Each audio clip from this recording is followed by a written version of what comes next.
Assalomu alaykum, hurmatli kuzatuvchilar, hurmatli fan jonkuyarlari. Mana biz bugun shu asosiy holatdagi masalalarni ko'rib o'tamiz. Birinchi navbatda xususiy maktab jarayonlari bilan o'quv markazlari jarayonlarini qanday ochsa bo'ladi va qanday insonlar ocha oladi degan savolga javob beramiz.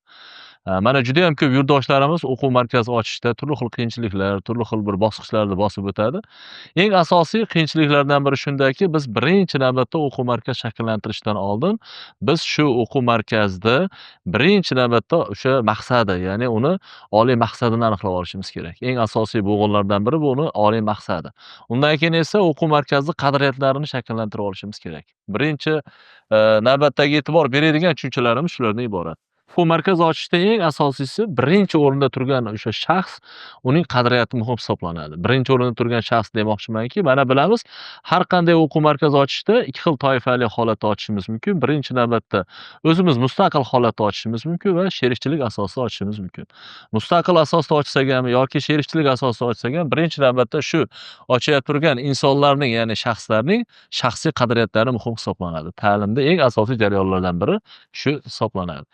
Endi hurmatli kuzatuvchilar, mana e'tibor berib qaraydigan bo'lsak, agar biz shu shaxsning qadriyati birinchi navbatda pul topish bo'ladigan bo'lsa, ta'lim jarayonida turli xil qiyinchiliklarga, ya'ni o'quv markazi yuritishda, o'quv markazining natijasini olishda turli xil qiyinchiliklarga, ya'ni duch keladi.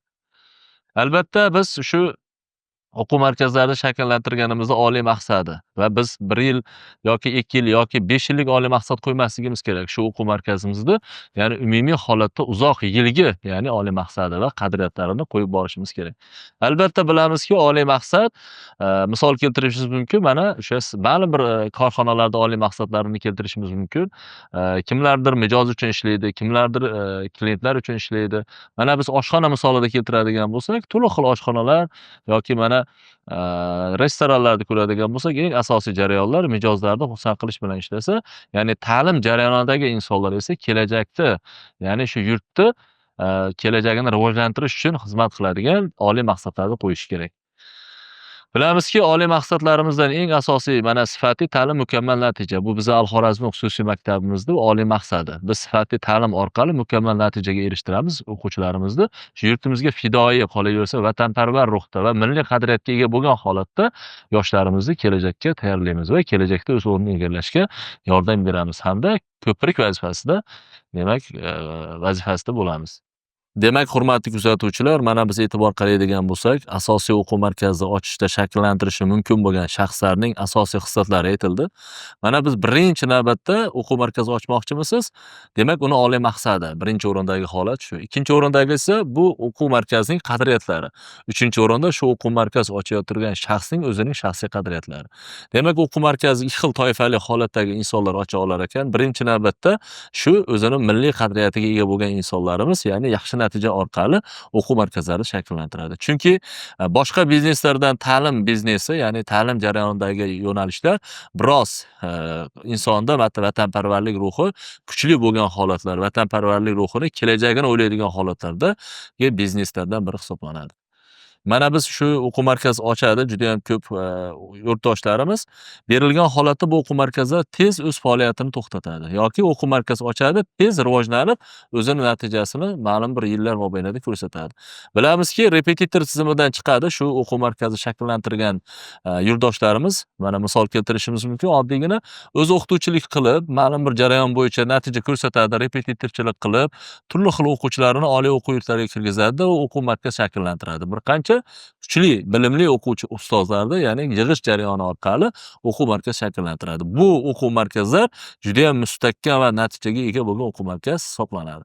Nima demoqchiman? Ochiq holatda aytadigan bo'lsak, bir ustozimiz albatta o'zini atrofiga bilimli ustozlar, ya'ni jamoasini shakllantirgan holatda o'quv markaz shakllantiradi. Umumiy nom ostida, ya'ni harakatlanadi.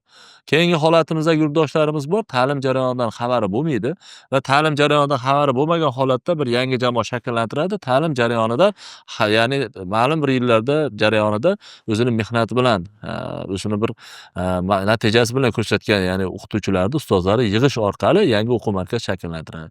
Shu joyiga e'tibor berishimiz kerak. O'qituvchi ochgan o'quv markazimizning rivojlanishi juda ham sekin holatda bo'ladi. Lekin ma'lum bir marketingda, biznesda yaxshi tushungan bir shaxs, yurtdoshimiz ochadigan bo'lsa, buni o'quv markazini yurishi juda ham oson va tez holatda bo'ladi. Chunki buni hayotiy tajribadan kelgan holatda kuzatganmiz. Mana aytishimiz mumkinki, ma'lum bir jarayonlarda xatolarga yo'l qo'yadi. Birinchi bosqichdagi, ya'ni o'quv markazi ochgan yurtdoshlarimiz. Mana aytishimiz mumkinki, bizda o'quv markazi ochganimizda ma'lum bir o'quvchilarimizni ko'payishi va ustozlarimiz bilan oylik tizimlari bilan kelishuvlar holatida ustoz agar o'quv markazi ochsa, biroz qiyinlik darajasi bo'ladi. Arenda qiymatlarida shunday bir mayda detallari bor. Ularni keyingi darslarimizda to'liq holatda berib ketamiz. Hozir biz asosiy o'quv markazini kimlar ocha oladi va qanday insonlar ocha olgan degan bosqich. Demak, hurmatli kuzatuvchilar, biz o'quv markazini ikki xil qarashlar bo'yicha ochishimiz mumkin ekan. Demak, birinchi navbatda ustoz sifatida o'zimizga jamoani yig'ish orqali, undan keyin esa biz biznesmenmiz, demak, ya'ni ma'lum bir sohalarda ishlaymiz va shu investitsiya tikish orqali yoki ustozlar jamoasini, ya'ni bizda ta'limdan xabarimiz yo'q, ustozlar jamoasini yig'ish orqali biz o'quv markazini shakllantirishimiz mumkin. Bu birinchi debochasi ko'prik. Hali biz o'quv markazi ichiga kirganimizda juda ham uni mayda detallaridan tortib to yuqori detallarigacha asosiy qismlarini to'liq holatda o'rganamiz. O'quv markazida eng asosiy navbatda ocha olmaslik, birinchi navbatda o'zi har qanday biznes ocha olmaslik, ya'ni boshlay olmaslik, bu o'ziga ishonchsizlik hisoblanadi. Inson har qanday ishni qila oladi, albatta, faqat o'ziga ishonish birinchi qadam, bu o'ziga ishonish. Xatolarga tayyor turishlik, doimiy holatlarda yutuqlarga tayyor turishlik. Bilamizki, mana o'quv markazi ochganimizda ikki xil holatda, ya'ni ochgan insonimiz ma'lum bir jarayonda biroz ikkilanishlarga ega bo'lib qoladi. Birinchi navbatda o'quv markazi birdaniga yurmaydi, bilasizlar, unga vaqt kerak bo'ladi. 3 oy yoki 6 oy va 1 yilgacha hattoki o'zini foydasini bermaydi. Shu jarayon bo'yicha biz qanday holatda yo'l tutishimiz kerak va qanday yechimlarni qilishimiz kerak? Buni albatta keyingi sonlarimizda berib o'tamiz.